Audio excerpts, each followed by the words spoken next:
जय हिंद साथियों, कैसे हैं आप सभी। काफ़ी टाइम बाद मैं वीडियो बना रहा हूं और मैं आप सभी को इस वीडियो में बताऊंगा कि मैंने वीडियोस अपनी सारी क्यों डिलीट कर दी और आगे जो बचा हुआ टाइम है, दिल्ली पुलिस की जो वैकेंसी है वो आ रही है, उसकी प्रिपरेशन कैसे करें, स्ट्रेटजी क्या रखें और मैं आगे चैनल कंटिन्यू करूँगा कि नहीं और कैसे क्या चल रहा है मैं आपको बताता हूँ। तो वीडियो थोड़ी लॉन्ग रहने वाली है, तो आप सभी वीडियो में लास्ट टाइम तक बने रहना, ठीक है। तो चलिए वीडियो स्टार्ट करते हैं। सबसे पहले मैं आप सभी को बताता हूँ कि वीडियोस मैंने क्यों डिलीट कर दी, क्यों प्राइवेट कर दी। तो भाई ऐसा हुआ कि दिल्ली पुलिस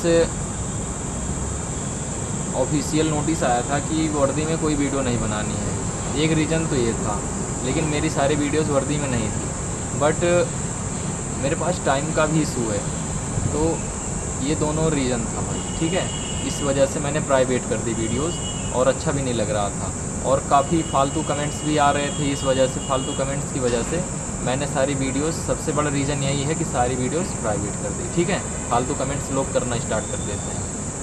और चलिए मैं आप सभी को बताता हूँ कि मैं चैनल कंटिन्यू करूँगा कि नहीं। तो अगर आपका सपोर्ट रहा और आपको जैसे ज़रूरत पड़ती है, मेरी अगर थोड़ी बहुत ज़रूरत भी पड़ी और मुझे ऐसा फ़ील हुआ तो मैं ये चैनल कंटिन्यू करूँगा, ठीक है। और अगर ऐसा कुछ नहीं है, फालतू कमेंट्स ही आते रहे, तो फिर मैं चैनल कंटिन्यू नहीं करूँगा, क्योंकि थोड़ा सा बिजी शेड्यूल चल रहा है, इसी वजह से मैं वीडियोस नहीं बना पा रहा हूँ, ठीक है। और उस टाइम मेरी ट्रेनिंग ड्यूरेशन था, तो ट्रेनिंग में थोड़ा टाइम मिलता था तो निकाल के बना देते थे वीडियो, लेकिन अभी मेरी पोस्टिंग हो गई है तो फिर अब टाइम उतना नहीं मिल पाता है भाई, ठीक है। चलिए ठीक है, मैं आप सभी को थोड़ी सी स्ट्रेटजी बताता हूँ जो बचे हुए टाइम है और जो दिल्ली पुलिस की वैकेंसी है वो आ रही है और उसकी प्रिपरेशन कैसे करनी है आप सभी को, ठीक है। आपका मेन मकसद यही होना चाहिए, प्रिपरेशन अच्छी हो जाए, सिलेक्शन हो जाए और नौकरी मिल जाए भाई, सबसे बड़ी बात यही आज के समय में। तो चलिए मैं बताता हूँ। जैसे ये वीडियो जो है वो टू टाइप्स स्टूडेंट्स, मतलब दो प्रकार के छात्र के लिए रहने वाली है। एक तो वो जो कि बिल्कुल अभी पढ़ाई नहीं किए हैं और एक वो जिनकी पढ़ाई कंटिन्यू चल रही है, काफ़ी टाइम से 2-3-4 महीने पिछले चल रही है। तो सबसे पहले मैं बताना चाहता हूँ कि जो स्टूडेंट्स अभी पढ़ाई नहीं स्टार्ट किए हैं, अगर उनका सपना है कि नौकरी लग जाए भाई, तो पढ़ाई स्टार्ट कर दो। क्योंकि अगर पढ़ाई आप स्टार्ट नहीं किए, लास्ट के 2 महीने 3 महीने में आप सोचते हो कि पेपर निकल जाए, तो भाई पॉसिबल नहीं है। और पेपर निकल भी गया तो फाइनल मेरिट में आप निकल जाओगे, फाइनल मतलब आउट हो जाओगे फाइनल मेरिट से। इसलिए आउट हो जाओगे क्योंकि जो लड़के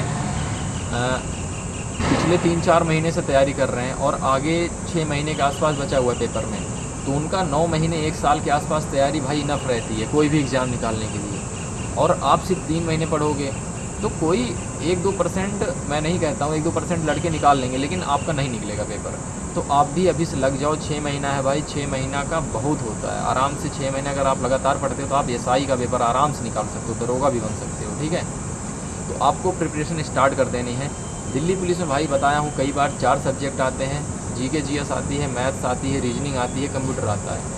तो सबसे ज़्यादा जीके जीएस पे फोकस करना है आपको। 50 नंबर की जीके जीएस आती है, 15 नंबर की आपका कंप्यूटर आता है, 15 नंबर की आपकी मैथ्स आती है, 10 नंबर का कंप्यूटर आता है और 25 नंबर की रीजनिंग आती है। तो भाई आपको प्रिपरेशन अपनी स्टार्ट करनी है। सबसे ज़्यादा टाइम 3 से 4 घंटे अगर आप दे पाते हैं तो आपको जीके जीएस पे पढ़ना है, ठीक है। और जीके जीएस में सबसे ज़्यादा आपको स्टैटिक जीके पढ़नी है। मैथ्स पे भी आपको टाइम देना है, 15 नंबर की भले आती है मैथ्स, लेकिन अधिकतर स्टूडेंट्स का यही क्वेश्चन रहता है कि मैथ्स नहीं बन पा रहा है। तो मैथ्स पे आपको टाइम देना है, थ्योरी पढ़नी है अच्छी से, प्रैक्टिस सेट लगाना है, मॉक टेस्ट लगाना है, मैथ्स का अलग छोटा छोटा आता है, ठीक है। जीके जीएस भाई आपको थ्योरी पढ़नी है, उसके बाद प्रैक्टिस सेट लगाना है, प्रीवियस ईयर पढ़ना ही पढ़ना है। और पढ़ना कहाँ से है, वो नवीन सर से पढ़ना है, नवीन शर्मा सर पढ़ाते हैं, ठीक है। और आपका रीजनिंग का है, रीजनिंग कोई भी टीचर हो एक, तो आप रीजनिंग वहाँ से अपनी कवर कर सकते हो। रीजनिंग में एक बार कवर करने पर सिलेबस और आप प्रैक्टिस से डेली 25-30 क्वेश्चन लगाते हैं तो आपका रीजनिंग आराम से कवर हो जाएगा। रीजनिंग में आप 20+ स्कोर तो आराम से करके आओगे, कितनी भी कमज़ोर हो, ठीक है। कंप्यूटर में भाई, कंप्यूटर का कुछ नहीं है, डेली आधे घंटे पढ़ो और कंप्यूटर आपका कवर हो जाएगा। आधे घंटे किससे पढ़ना है? सीएम गुप्ता सर पढ़ाते हैं, एग्जाम्पल कह रहा हूँ, सीएम गुप्ता सर पढ़ाते हैं रोज़गार वेतन कित पे। आपको सारी वीडियोस मिल जाएंगी फ्री ऑफ कॉस्ट, आप सिलेक्शन ले सकते हैं। ठीक है भाई, नए स्टूडेंट्स के बारे में बता रहा हूँ।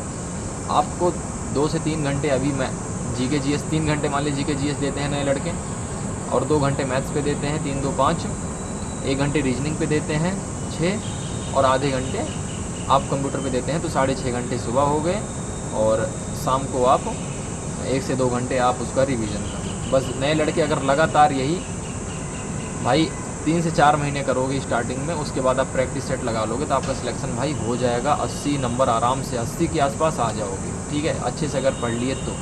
और हाँ, सबसे बड़ी बात, आप सबसे बड़ी समस्या आज के स्टूडेंट्स की यूट्यूब पे सर्च कर रहा है ये वो, उधर इधर उधर, भाई कुछ नहीं मिलेगा। मैं जितना बता रहा हूँ उतना फॉलो करोगे, आराम से आपका सिलेक्शन श्योर है हो जाएगा। और जो अब उन स्टूडेंट्स के बारे में बताता हूँ जो लगातार पढ़ रहे हैं, तो भाई आप कंटिन्यू रखो अपना स्ट्रेटजी, और आप प्रैक्टिस सेट लगाते होंगे। उसमें देखिए नंबर अगर कम आ रहे हैं, किसी के 70, किसी के 60 नंबर आ रहे हैं मान लीजिए, बार 60, 58, 58 नंबर, 60 नंबर, 61, 62, मतलब एवरेज में आ रहा है। तो आपको क्या करना है, आपको सबसे पहले देखना हर प्रैक्टिस सेट में कमियां कहाँ आ रही हैं, गलतियां कहाँ पे हो रही हैं, किस प्रकार के क्वेश्चन ज़्यादा गलत हो रहे हैं, किस सब्जेक्ट्स में ज़्यादा गलत हो रहे हैं, आपको देखना है भाई। एनालिसिस बढ़िया से करना है उस टेस्ट का, और फिर जो दूसरा टेस्ट देना है फिर लगाना है, फिर गलतियाँ कहाँ हो रही हैं, तो मिक्सअप हो जाता है। जैसे आप 10 टेस्ट दे दोगे तो मिक्सअप हो जाता है। देखिए वो मतलब ऐसे होता है कि सेम टाइप के क्वेश्चंस गलत होते हैं आपके, आप उन टॉपिक को फिर से कवर करो बढ़िया से। ठीक है, और ध्यान दो कि गलती ना हो आपकी। आराम से अगर 60 आ रहे हैं तो 70 नंबर के आसपास आराम से आएंगे, और आप अगर 70 आ रहे हैं तो इतना मैं मानता हूँ 75, 78 या 80 नंबर के आसपास आराम से आपका बन जाएगा। प्रैक्टिस सेट पे आपको फोकस करना है, एनालिसिस बढ़िया से करना है। ठीक है भाई, और बस इतना ही करना है। और भाई मॉर्निंग में सबसे पहले आपको जीके जीएस लगानी है, फिर मैथ्स लगानी है, फिर रीजनिंग पढ़ना है, फिर कंप्यूटर पढ़ना है, और आपको फ़ोन कम यूज करना है भाई। मैं थोड़ा सा वीडियो नहीं बना पा रहा हूँ क्योंकि थोड़ा सा बिजी शेड्यूल चल रहा है, और मैं वीडियोस क्यों डिलीट किया था, सबसे बड़ा रीज़न भाई यही था कि फालतू कमेंट्स ज़्यादा आने स्टार्ट हो गए, और थोड़ा सा मुझे नहीं होता कि पर्सनल लाइफ पे मेरे कोई फालतू कमेंट्स करें। ठीक है, पढ़ाई के लिए ये चैनल बनाया हूँ। आपको अगर पढ़ाई से कोई भी समस्या होती है तो आप बात कर सकते हो, और उसके अलावा कोई भी बात मुझे पसंद नहीं है। और हाँ, इतना कहना चाहता हूँ कि सिलेक्शन के लिए भाई 10 घंटे पढ़ने की ज़रूरत नहीं है। अगर जो बच्चे डायरेक्ट लगातार पढ़ रहे हैं वो 4-5 घंटे भी डायरेक्ट पढ़ेंगे, मतलब पिछले कुछ महीनों से बच्चे पढ़ रहे हैं जो लगातार, वो अब से भी 4-5 घंटे डेली पढ़ेंगे तो उनका सिलेक्शन हो जाएगा। और जो बिल्कुल नहीं पढ़े हैं वो 6 से 7 घंटे अपना निकालें दिन भर में, पूरे 24 घंटे में 6 से 7 घंटे ही बोल रहा हूँ, 6-7 घंटे पढ़ेंगे तो उनका भी सिलेक्शन श्योर है भाई, हो जाएगा। सरकारी नौकरी ये नहीं मांगती कि आप 12 घंटे 14 घंटे बैठे हैं लेके किताब, नहीं, आप 7 घंटे में वो टॉपिक कवर करके अपना माइंड क्लियर करो उस पर, बस इतना ही है भाई। और अगर आपका कोई भी डाउट होता है इस टॉपिक पे तो आप कमेंट्स कर सकते हो। और मैं एक चीज़ और पूछना चाहता हूँ कि मैं इस चैनल को कंटिन्यू रखूँ तो आप कमेंट्स कर देना, अगर कंटिन्यू नहीं चाहिए तो आप फिर भी कमेंट्स कर देना। ठीक है भाई, तो बस इतना ही टाइम निकाल के वीडियो बना रहा था, तो आप सभी थोड़ा सा अपना सपोर्ट बनाए रखना। मेरी तरफ से सभी को जय हिंद, जय भारत।